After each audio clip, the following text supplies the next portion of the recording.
Aktor na si Ken Chan binasag na ang katahimikan.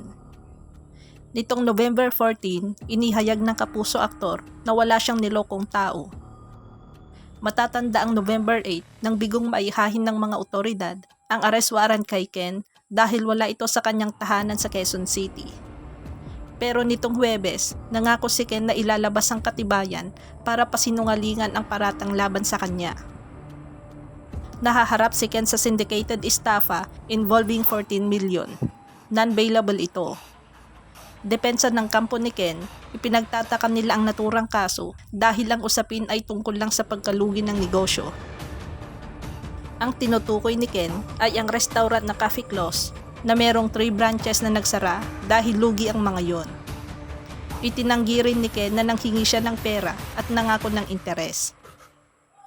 Ibinonto ni Ken sa kanyang mga business partners ang kasalanan. Anya sigurado siya na ang mga ito ang nasa likod para pabagsakin ang kumpanya at sirain ang kanyang pangalan. Sa pagsasalita ni Ken, hindi malinaw kung nasa bansa o nasa abroad siya. Pero nang huli siyang mag-post ay may larawan ng Statue of Liberty. Hindi tiyak kung ipinapain ba ni Ken ang kanyang sarili o sadyang nililigaw lang niyang mga otoridad tungkol sa whereabouts niya. Isang mapagpalang araw po sa inyong lahat. Personal kong babasahin ang aking katahimikan sa kumakalat na bersyon ng kaso na isinampa laban sa akin dahil sa pagkalugi ng itinayo naming negosyo na Cafe Close na nagkaroon ng 3 branches at nagsara. Hindi po ako nanloko ng tao. Naitayo po ang negosyo ngunit hindi ito nagtagumpay. Hindi po dahil ito ang amount na isinampa laban sa akin ay ito na ang buong katotohanan. Sasabihin ko po ng buong buo ang aktwal sa numero at detalye na masyado nang naging exaggerated dahil sariling panig pa lamang ang complainant ang inilabas nila. May mga bagay kami na kailangang ipaglaban, lalo na kung bakit naisampa ito bilang syndicated estafa na kung tutuusin ay dapat umiikot lamang sa pagkalugi ng negosyo. Ako naman po ang maglalabas ng mga detalye sa mga darating na pagkakataon dahil patuloy po ang pagdiktik sa akin ng mga taong gustong sirain ng pagkatao ko. Sa mga hakbang na ginawa nila mula pa noong nakaraang taon hanggang ngayon, makikita ninyo ang intensyon ng mga taong gusto akong papagsakin. Kaunting panahon po at ilalabas ko lahat ang katotohanan kung bakit nangyari ito sa kumpanya.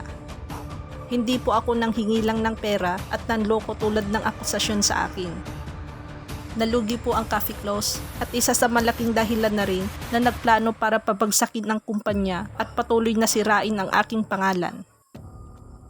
Pinili ko pong manahimik pansamantala dahil sa una pa lamang po ay inilalaban ko na ito legally. Kasama ng mga taong nagmamahal at sumusuporta sa akin sa sitwasyon kong ito. Naniniwala ako na sa awan ng Panginoon ay mairaraos ko po ito. Lumalaban po ako at hindi tumatakbo palayo sa isinampang kaso sa akin. Mahigit 1 dekada kong pinaghirapan ang aking karir at hindi dahil sa akusasyon ng iilan ang magtatapos ng napakagandang future na inilaan para sa akin ng Panginoon. Sa mga companies at brands na associated sa akin na naapektuhan sa sitwasyon na ito, paumanhin po sa inyong lahat. Babawi po ako sa inyo. Sa kabila ng lahat, gusto kong magpasalamat sa pagsuporta at pag-unawa nyo sa akin. Ramdam ko po ang pagmamahal ninyo at sa mga taong patuloy na nagmamahal at naniniwala sa akin, lalaban po ako. Patuloy po ninyo akong isama sa mga panalangin ninyo. Ken Chan.